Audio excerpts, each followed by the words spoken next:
Dicen que la Ouija es solo un juego, un tablero, un puntero, un grupo de curiosos buscando respuestas.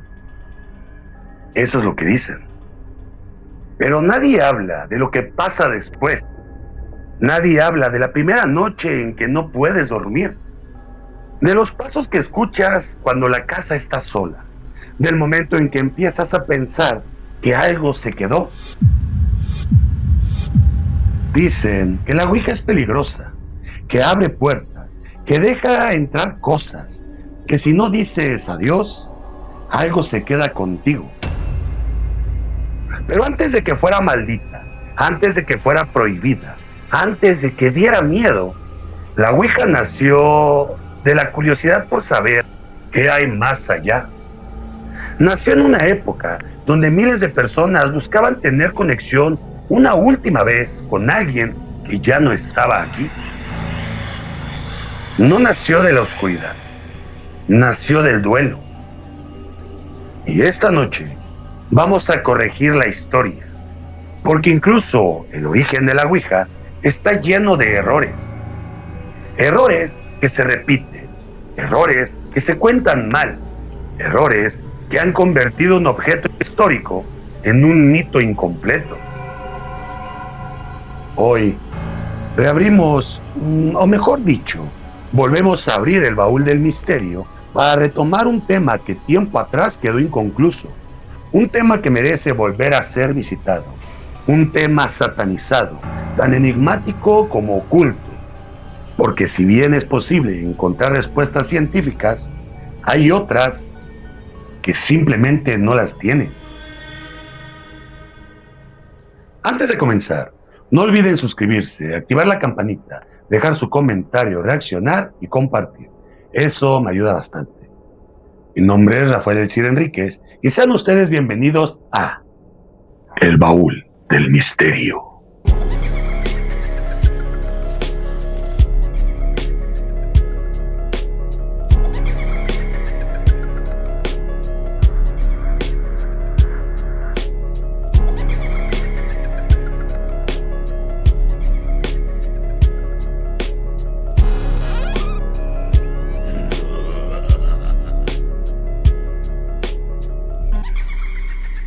La Ouija, el tablero maldito.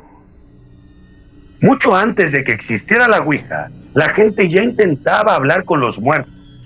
En el siglo XIX, especialmente en Estados Unidos y parte de Europa, el espiritismo se convirtió en un fenómeno social. No era algo marginal, era moda. Políticos asistían, médicos, familias enteras también asistían. Todo empezó en 1848 con las famosas hermanas Fox en Nueva York, quienes afirmaban comunicarse con un espíritu a través de golpes en la pared. Golpes, nada más. Un código simple. Un golpe era sí, 2 golpes eran no. Salones llenos, sesiones privadas, mesas rodeadas de manos temblorosas. En las sesiones espiritistas, las personas se sentaban alrededor de una mesa pequeña, colocaban las manos sobre ella y esperaban.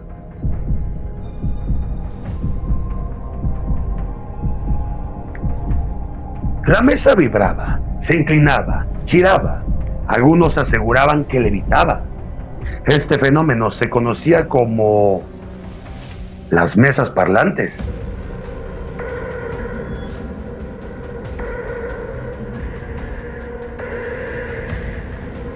Y pudo haber sido energía colectiva, sugestión, fraude.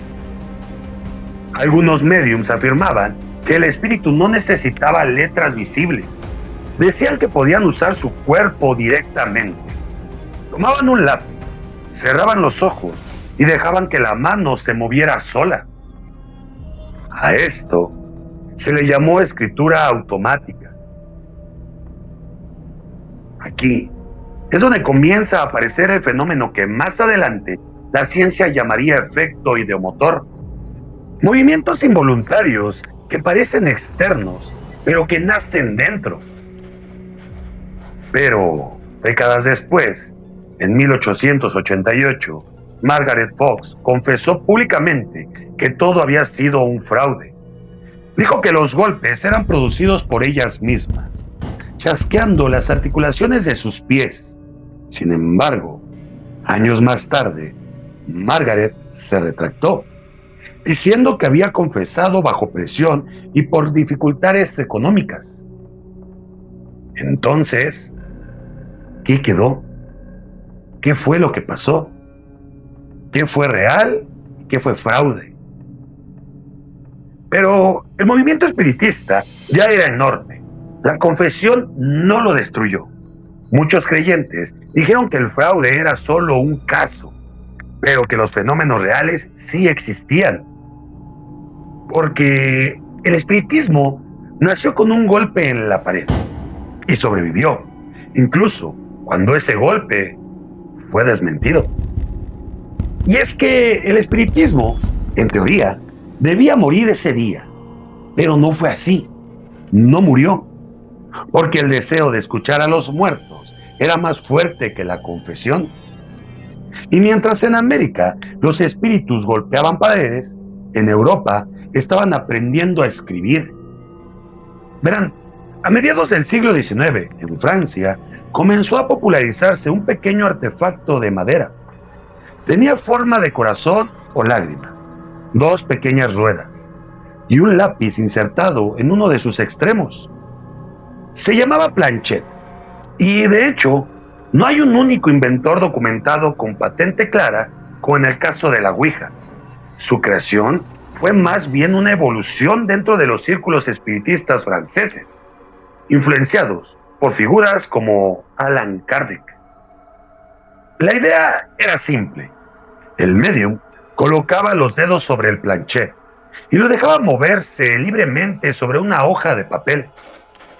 Si el espíritu quería comunicarse, entonces escribía. No había tablero, no había letras impresas.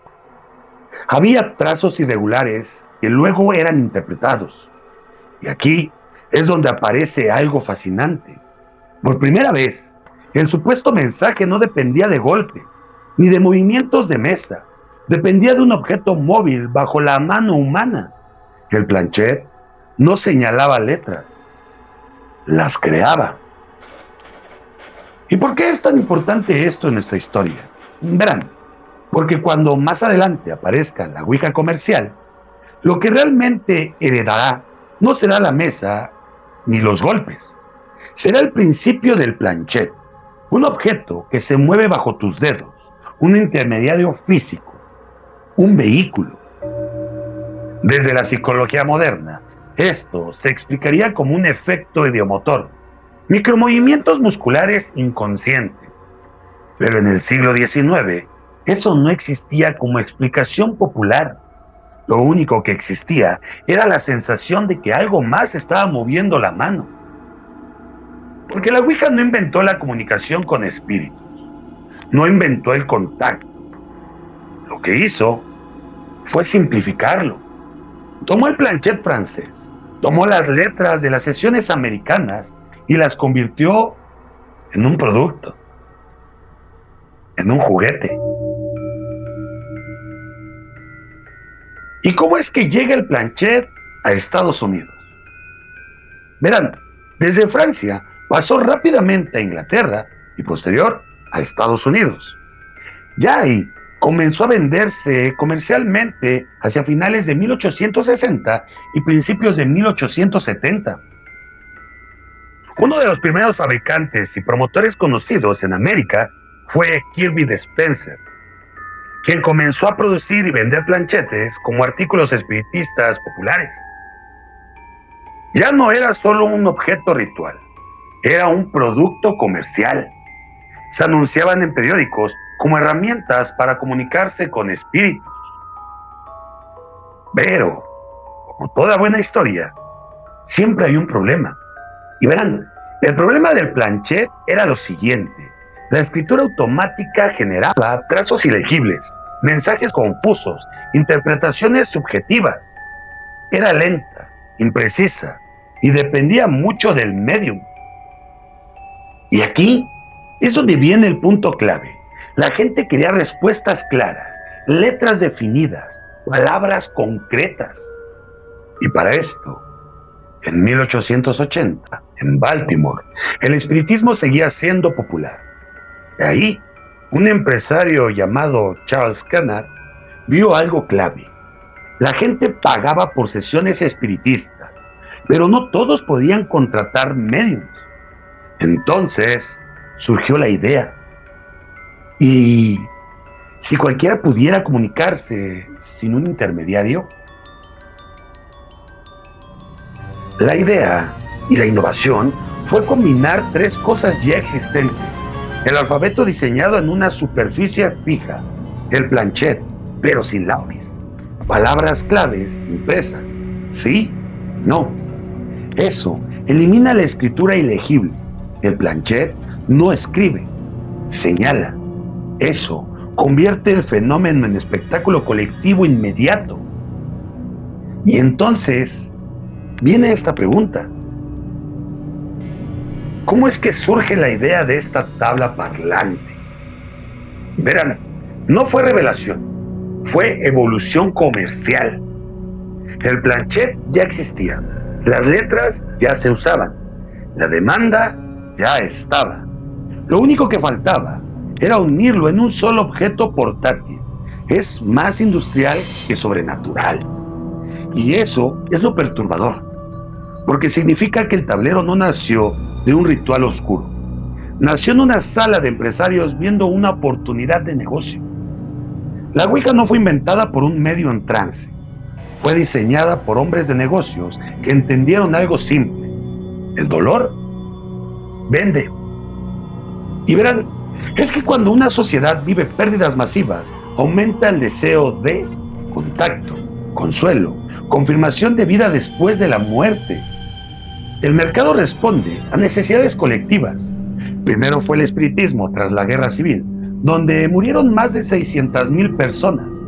Ahí es donde entra el dolor masivo. Familias enteras quedaron sin despedirse, y eso creó un terreno emocional perfecto para que el espiritismo creciera. Y dicho esto, es hora de trasladarnos a Baltimore, por allá del año 1890. Para entonces, la idea ya no era nueva. El planchet llevaba décadas moviéndose bajo manos nerviosas. Las tablas parlantes ya circulaban de forma informal. Algunos carpinteros fabricaban tableros con letras grabadas, sin marca, sin patente, sin un dueño. La comunicación con los muertos ya era negocio, pero todavía no era industria. Y aquí es donde entra otro hombre que no era medium, no era visionario espiritual, pero sí era empresario. Charles Kennard. Kennard no inventa el concepto desde cero. Lo que hace es verlo con otros ojos, ojos comerciales. Entiende algo simple. Si la gente ya está usando tablero, si el duelo sigue presente, si el espiritismo está de moda, entonces la gente pagará por esto, pero no como objeto artesanal, como producto masivo. Así que organiza un pequeño grupo de inversionistas en Baltimore y la funda Kennard Novelty Company. El plan es claro: fabricar en serie, distribuir, controlar el mercado. Pero había un problema.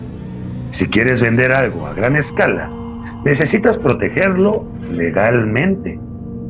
Y aquí es donde entra el abogado Elijah Bond, quien registra la patente en 1891. Pero él no era espiritista visionario. Él era formalizador legal. La idea ya estaba circulando en círculos espiritistas antes de la patente. Y entonces, un año después, Elijah Bond presenta la solicitud ante la Oficina de Patentes en Estados Unidos. Aquí es donde muchos se preguntan: ¿cómo lograron patentar algo que ya existía en versiones previas? Verán, para obtener la respuesta a esto, para obtener una patente en Estados Unidos, no necesitabas demostrar que algo funcionaba sobrenaturalmente. Necesitabas demostrar tres cosas: que era nuevo o al menos tenía mejoras claras, que era útil y que su diseño específico no fuera obvio. La patente no iba sobre hablar con muertos, era sobre el mecanismo, la disposición específica del alfabeto, el uso del puntero móvil, la combinación estructural del sistema en un solo aparato. Es decir, patentaron el diseño, no la promesa. No protegían el más allá, protegían la configuración del tablero. Y aquí es donde comienza la parte que parece salida de una película, una leyenda o un cuento de terror. El examinador de patentes dudaba, como que algo no lo convencía.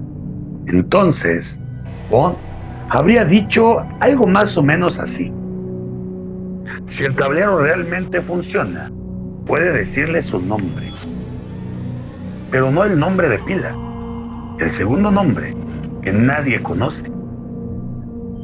Colocaron los dedos sobre el puntero, esperaron. El indicador comenzó a moverse, letra por letra, y la tabla deletreó correctamente el nombre del examinador. Y eso lo convenció. El 10 de febrero de 1891, la patente fue concedida.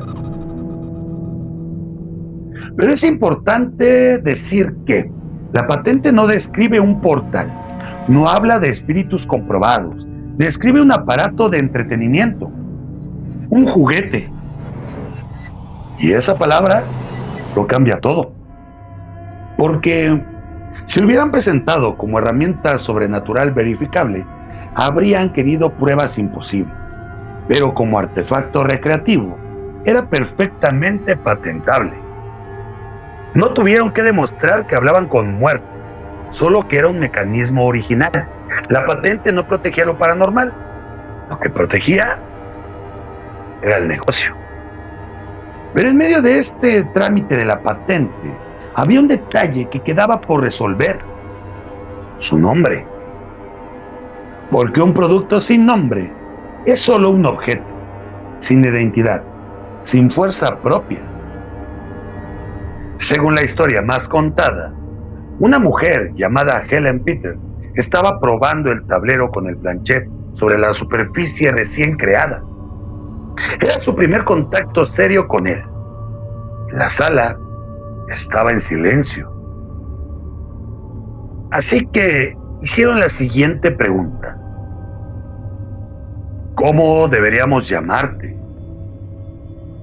Y entonces el planchet comenzó a moverse, letra por letra.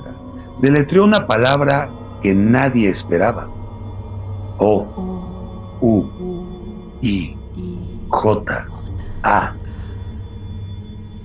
Ouija. Letras que sonarían para siempre en la historia del ocultismo y el entretenimiento.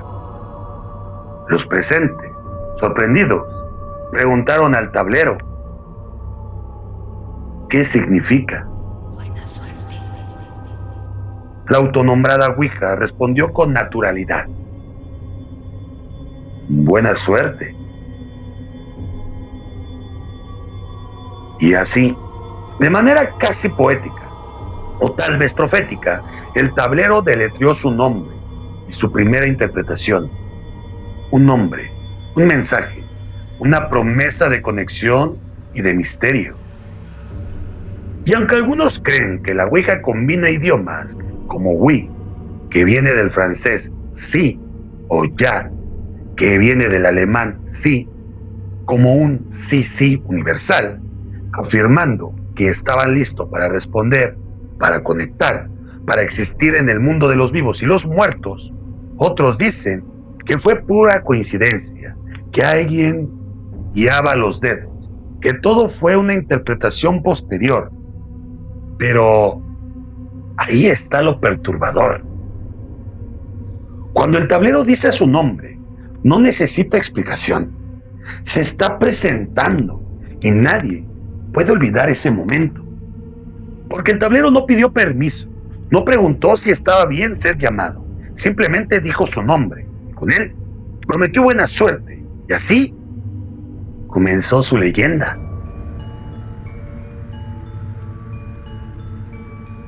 todo marchaba bien. Era distribuida en grandes masas. Cada persona, cada familia ya contaba con este juego de mesa. El negocio estaba despegando de manera favorable. Charles Kenner, para ese entonces, es expulsado de su propia empresa. El hombre que vio la oportunidad quedó afuera. Y quien realmente convertiría el tablero en fenómeno nacional, en un imperio industrial, en un objeto presente en millones de hogares, será otro hombre, William Fuld. Y aquí es donde explota todo un fenómeno mundial, es donde explota más la mercadotecnia, es donde se aprovechan del dolor, del duelo, del sufrimiento. Verán, William Fuld entendió algo que Kenner apenas había olido. No vendía un tablero, vendía misterio, vendía curiosidad, vendía el dolor de quienes querían contactar a los muertos y lo empacó como un producto accesible para todos. Y aquí, la Ouija comienza a fabricarse en masa y a distribuirse por todo el mundo. Y es donde se hizo publicaciones en periódicos, demostraciones en ferias y tiendas, invitaciones a comunicarse con los espíritus desde la comodidad del hogar. Y con la fama vino el miedo. Historias de sesiones que salieron mal, testimonios de movimientos inexplicables, advertencias de iglesias y autoridades. En poco tiempo, la Ouija dejó de ser un juguete y se volvió un fenómeno cultural y sobrenatural. Porque la Ouija se volvió maldita en la imaginación colectiva, un objeto presente en millones de hogares, pero cargado de historias que nadie podía ignorar. Porque para las personas no era solo un tablero, era un puente entre la oscuridad y el miedo, un juguete que el mundo decidió temer, una herramienta que prometía buena suerte y dejaba abierta una puerta que muchos juraban sentir. Porque ya para este tiempo, la Ouija pasó de ser un juguete a un objeto místico. Un objeto que prometía respuestas, pero también despertaba miedo. En los hogares de Estados Unidos, la Ouija pasó de ser curiosidad a fenómeno cultural. La publicidad era directa. Conéctese con sus seres queridos. Descubra los secretos del más allá. Pero no todo era diversión. Con cada tablero vendido, surgían historias inquietantes. Personas que afirmaban ver figuras en la penumbra. Otros escuchaban susurros sin explicación. Niños y adultos contaban que el planchén se movía solo. Mensajes crípticos, palabras que helaban la sangre. Pronto, iglesias y autoridades comenzaron a advertir: no toque el tablero, no invoque espíritus, podría traer consigo algo que no puede controlar. Y de ahí, de repente, el juguete se volvió maldito. No por su mecanismo, sino por lo que representaba: una puerta abierta al misterio, una conexión con lo desconocido que muchos temían. Y aquí es donde la Ouija cruzó fronteras, pero dividió opiniones. Europa la adoptó como curiosidad espiritista. América Latina empezó a verla como objeto prohibido y religioso. Hollywood y la literatura la incorporaron en historias de terror y la satanizaron. Y es que aquí llega un punto de inflexión. Con el estreno del Exorcista, la Ouija fue satanizada. De pronto, ya no era solo un juguete o un tablero de entretenimiento. Era un objeto asociado con demonios y fuerzas oscuras. Las historias de terror que la rodeaban se reforzaron. Las iglesias la advertían. Los colegios la prohibían. La sociedad comenzó a temerla como nunca antes. En cada país, las advertencias eran similares. No es solo un juego. No es solo un tablero. Puede cambiar tu noche. Puede dejar algo contigo. Y es que el tablero dejó de ser de madera y letras. Se volvió un símbolo de misterio, del miedo colectivo, del dolor convertido en curiosidad y del temor a lo prohibido y lo demoníaco. La Ouija comenzó como un simple juguete para entretener, un tablero con LED, un puntero que se movía bajo los dedos curiosos. Se vendía en feria, en tiendas, en hogares, un pasatiempo envuelto en misterio, pero pronto dejó de ser un juego. Lo que era diversión se volvió una puerta al más allá. A finales del siglo XIX, revistas espiritistas como The Banner of Light documentaban sesiones donde los participantes recibían mensajes coherentes y aterradores, nombres de familiares fallecidos que nadie les había contado. Estos documentos cuentan cómo un joven, aún llorando por la reciente muerte de su abuela, colocó sus dedos sobre el planchet. El tablero comenzó a moverse lentamente, letra por letra. O, L, I, B, I, A. Olivia. El nombre de su abuela fallecida semanas atrás. El muchacho nunca se lo había mencionado a nadie. El ambiente estaba cargado de tensión. El aire parecía vibrar con un frío que no pertenecía a la habitación. Y cuando le preguntó cómo estaba, el planchet deletreó: ella mira desde la oscuridad. Pero también a la Ouija le hicieron investigaciones. Psicólogos como William Carpenter estudiaban estos movimientos y hablaban del efecto ideomotor, movimientos musculares inconscientes. Pero los testigos insistían que, el efecto ideomotor puede existir, pero la información, esa era imposible de conocer.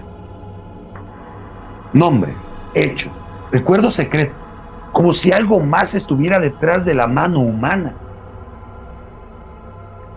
Otro hecho documentado fue la de los hospitales y la gripe española en 1918. Durante la pandemia de gripe española, los hospitales en Estados Unidos registraron que enfermeras y familiares usaban la Ouija para comunicarse con pacientes fallecidos.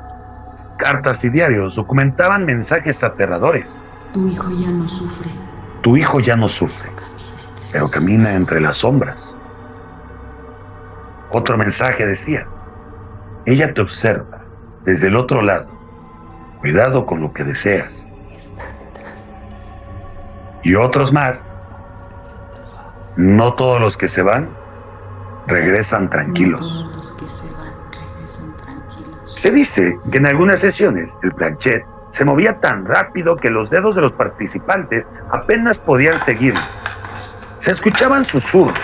Algunos afirmaban sentir un aliento frío en el cuello.